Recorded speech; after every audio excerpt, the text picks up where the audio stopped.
Good day, mate. I hope your day is on the up and up. I love being in the God-in-waiting seat. My flat-out Seppo Supreme Commander only lets me fly when he gets prego or is off to take a shit. Since he's never going to be prego, then I hope he gets the liquid laughs. But no worries. The rest of the time I try to avoid a dog's breakfast by touching a few switches, telling a few furfies, or grinning like a shot fox while taking in the view. Which in this case is brown, blue and white. The good oil is I only have 2 months until I can ditch this deal, head for the big smoke, and fly the friendly skies. At least then I'll eventually get paid better to only fly when the Supreme Commander has to flush the dunny. Now where in Nasho are my sunnies, so we can get down to Bezo?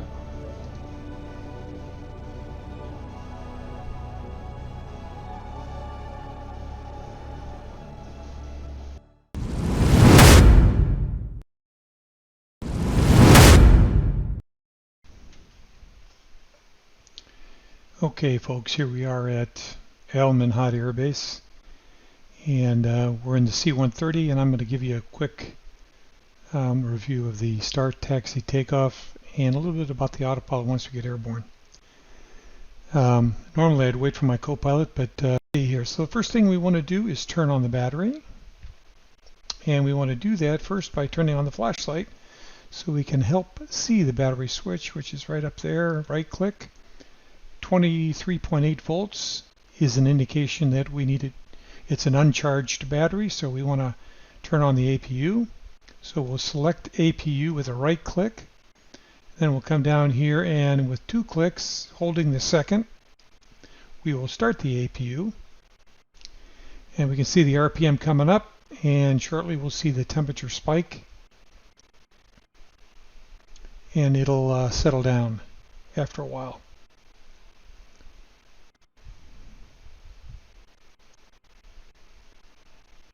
It jumps around a little bit, but that's all pre-staged. APU in a box, sort of. And there's 100%. And get all our instruments now. And let's see, we will, in order to start the engines, we're going to want APU to the bleed air system. And I'm going to go ahead and turn that on now, and it'll charge up to 40. But before we do that, we want to load the airplane. So I'm going to have the ground crew put 3 vehicles on. Vulcan, a BTR-80, and let's see, we'll do tow. Now obviously each one of these has a weight. You want to put the heavy ones forward to put the weight on the nose gear. What you don't want to have is a situation where you've got a tail heavy airplane and you take off out of limits and you find yourself shooting for the moon. Okay, that's pretty much it. That's plenty of fuel for the mission we have at hand here, so we'll just go ahead and load it up. And while we're waiting, we can bring the HUD down, and we're going to leave the APU running until the engines are started, obviously. And we have a list of things to accomplish here on our ACOS panel. One of the first things we want to do is make sure we have comms, so I'm going to talk to the tower on 251.0. We don't need to put the zeros in. So I've got 251 there. Okay, it looks like we're armed. So I am going to go ahead and turn on the aux hydraulic pump, and the Loadmaster will be able to close the doors. It takes a while for the hydraulics to get all the way up to 3000, and then we will close the door and close the ramp. Okay, there's 3,000. So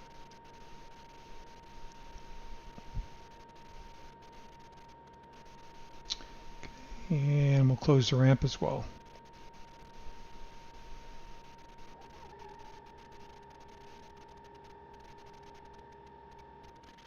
And before we go forward, we're going to close the paratroop door. And we'll head on forward to the cockpit again. And now it's time to start the engines. Okay, we've got bleed air and APU's running. Coming down here to the engine start panel, there's 4 engines. We'll start the left first, number 1, and we'll click twice. The second click will hold, and we'll get a green light. And of course that takes some bleed air pressure. In fact, it dipped down to about 30 or so. And now it's working its way back up now that the engine is over the hump. And we'll move on to the second engine. So again, 2 clicks, hold the second. Green light. The bleed air dips, and we'll wait for 40 before moving on to the third engine. Okay, we'll go ahead and right click. Another click, hold, green light, and it's back at 40. So we're going to go ahead and start the fourth engine, and we'll take the time to look outside. You got engines 1, 2 already started, 3 and 4 on their way, so it's a good start. Okay, let's take a look at our ACOS panel. APU generator is running, and we're going to keep that running until all 4 engines are started. Even though I don't think they're needed now, we could probably shut it down, but I'm going to wait for the lights.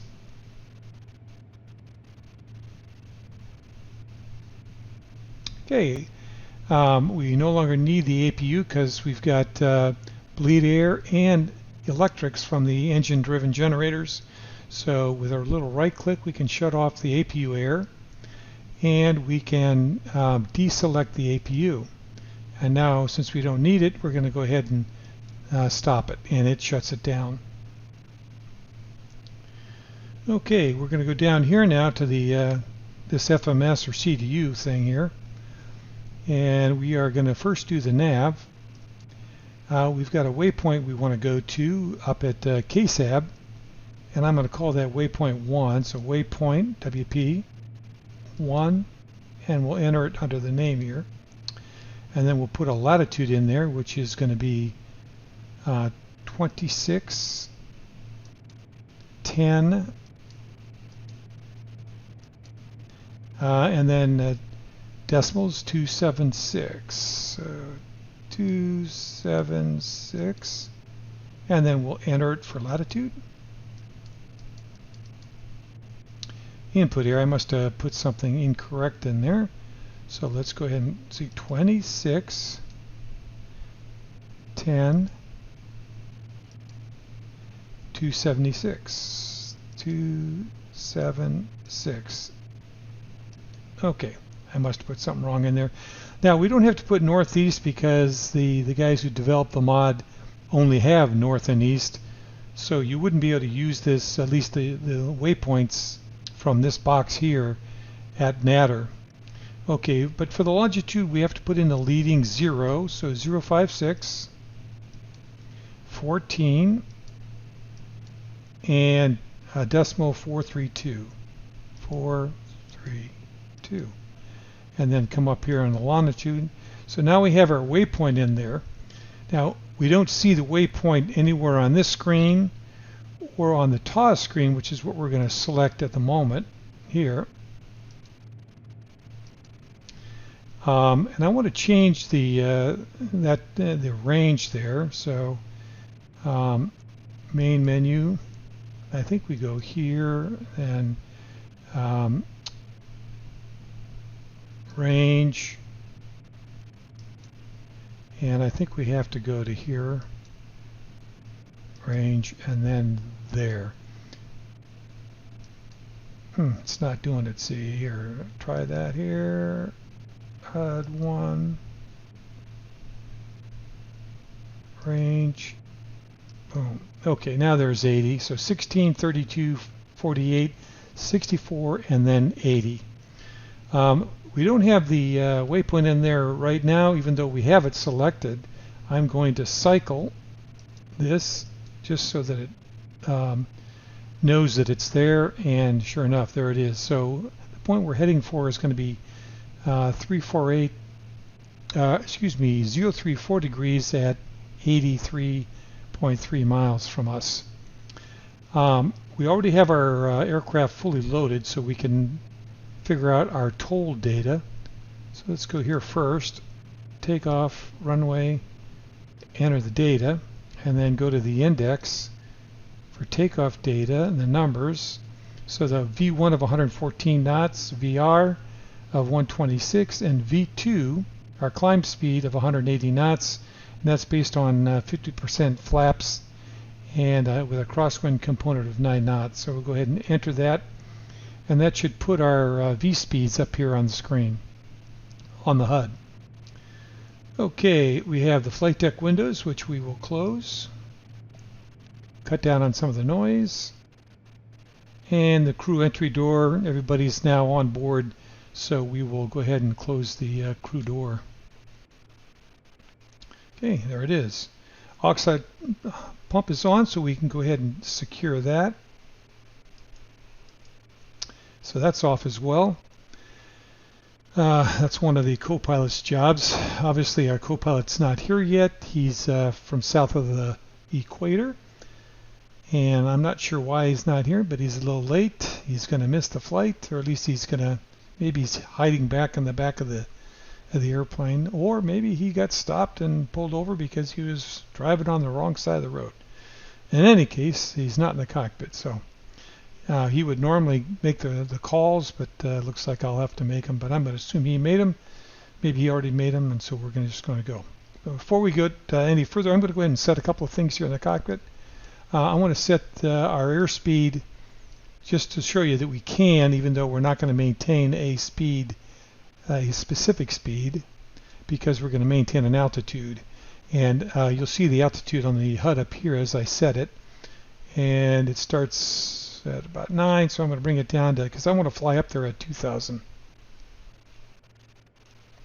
Just setting 2 up there, and that's it. There's 2,000. We got our V speeds, got our numbers for our waypoint, and we're about ready to taxi. So we want to go ahead and basically set the beta here. There we go. And let's go ahead and turn on our low speed ground idle buttons, all 4 of those. So I think we're ready to taxi, and the parking brake is off. So I think we're good here. Alright, so now you can configure the taxi with the taxi wheel if you have a controller you can use with that. I don't have anything that's real handy, so I'm just using the brake. So I didn't check that in the special menu in the DCS mission editor. So off we go. I'm going to assume we made the call, or that my friend from the south of the equator basically made the call. And I'm going to use just rudder pedals to steer with. Now, this airplane can tip, so you want to watch your ground speed. You want to keep it around 10 knots. As much as 13 or 14 will probably be okay, but you run the risk of tipping a little bit, and you don't want to do that, especially with a load. There's 15 knots, and it seemed to turn okay. All right, we'll pick up a little speed as we head down to the hold short. See if there's anything else I want to talk about.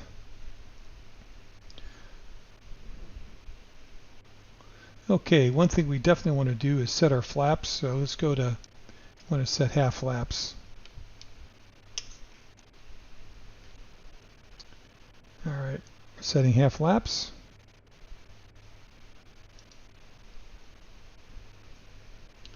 Okay, we got half flaps, and I'm going to put a little bit of nose up trim in there, right about there. This is the nose trim, rudder trim, and aileron trim over here. Okay, our electrical system looks good. Our AC power with all three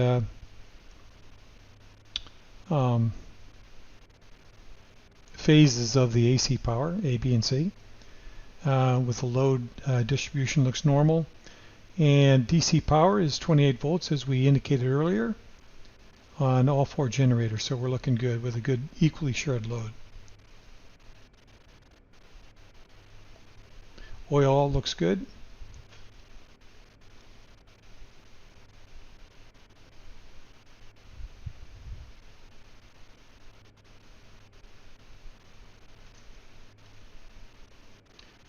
And this is a good crosswind indicator here. And we'll stop here for a minute while we just take a look at everything. Okay, now there are a couple of ways to boost your takeoff power. One is the JATO rockets, which we mentioned earlier when we were loading the airplane, and they are strapped on, but we're not going to use them on this runway because it's a long, flat piece of concrete that we should have no problem getting airborne without the JATO rockets. However, I'm going to demo using the thrust augmentation. I've got that connected to my throttle, so once we get it full power and release the brakes, I'll throw that switch and it'll boost the power by a small percentage just to help us get airborne a little bit easier. High performance, just making sure everything else is good here. We got our V speeds up there, they are still there. I got our waypoint in, we've got our altitude and airspeed set. I think we're set for takeoff. So let's go ahead and we'll call for takeoff. Eldafra, Herc-1 is ready for takeoff, or is taking runway 27 and launching to the west. Treating it like a CTAF, I guess. Okay, so coming up on the power. Now the beta that I said earlier for taxi will turn itself off as we roll down the runway. So it's not something I have to worry too much about. Okay, coming left here. And I want to watch my speed and degree of turn because I don't want to tip this baby over. And I believe in the using as much runway as possible. Runway behind you, sky above, and fuel you just dumped are all things aviators always should worry about and think about. So lots of runway, but you never know how much you actually are going to need if things go wrong. So, okay, so we're going to just add power here. Watching, it'll shake a little bit. And remember, you're going to have to feed in a light rudder or right rudder because all these engines turn in the same direction. So it gives you a lot of left torque. Now, I've got 100%. I've got 786 on just about all my engines for MGT. And my HP is 4760 something across the board. So now I'm going to release the brakes and throw that switch. And you can see they all jumped up a little bit, except for the RPM. I'm feeding it a little bit of right rudder, and I'm going to come over. Oops, not too much. I want to be right on center line as much as possible.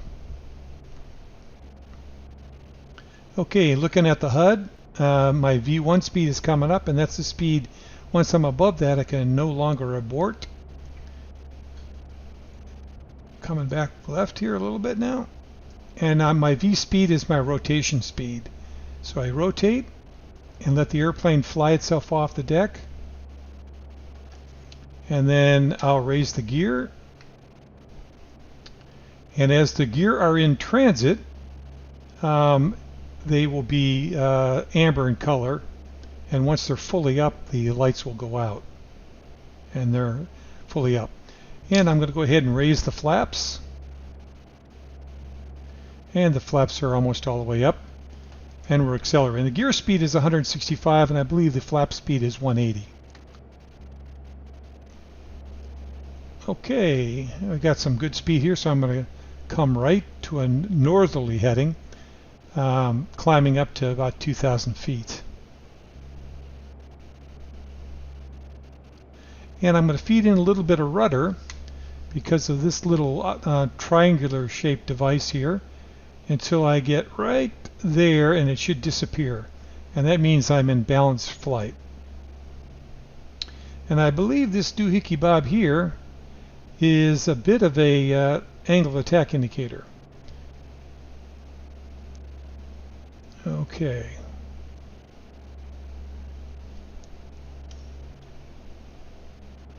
Okay, I'm going to keep coming right. And my rudders are not well trained.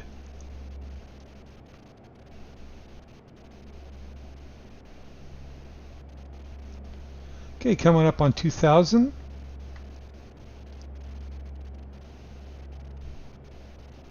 I'm going to look down here and basically turn on the autopilot. And right now it doesn't do much, and that's because I have to select altitude here to maintain that altitude. And I'm going to select nav, and it's going to go to nav on my waypoint here. So it'll start turning in that direction, which is 037 degrees, which is right about here on the HUD. And my airspeed is probably more than I need, so I'm going to pull the power back a little bit and bring it off the brink here for my HUD. And you can see it's narrowing in on that on a direct line, so 038 now.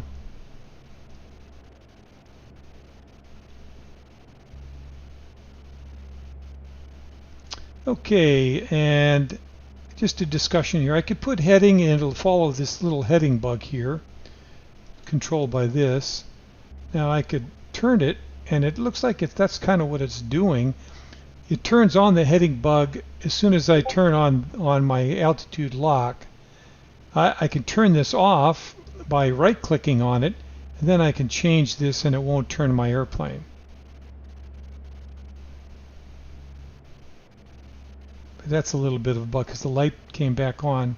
So we'll just click it, and now it should turn, which I don't really want. I want to put it in nav, so it goes to the waypoint. The indicated airspeed it's either vertical speed, indicated airspeed, or altitude. All these three things basically control the pitch of the airplane. Obviously, altitude hold maintains whatever altitude you click it on at. I don't think it seeks the 2000 that I set. That's just a reminder for me. The vertical speed, you can set a vertical speed and it should hold that, 500 foot per minute rate of climb or descent or what have you. Indicated airspeed maintains an airspeed, and it will do that by slowing down by raising the nose attitude, pitching up, and if it needs to gain airspeed, it's going to pitch down. And so it doesn't really maintain an altitude. So if I turn this on, altitude would click off. Okay, and the airspeed let's just see if it does that. Let's just see what happens here. Turn that on, and it looks like it's seeking an airspeed, and I'm thinking 262. Now if I increase it, it's going to dip down to get it to go fast, and if it's too fast, it's going to raise the nose a little bit to slow down.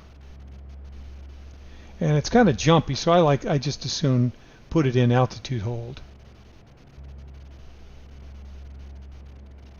It's much smoother. And I think that's all I had for today, folks. I hope you enjoyed it. That's pretty much the C-130 in a nutshell. Okay, the banana bender is back, Smoko accomplished, and good on ya for lending an ear to the captain's rigidage, despite the fact he's a few sandwiches short of a picnic.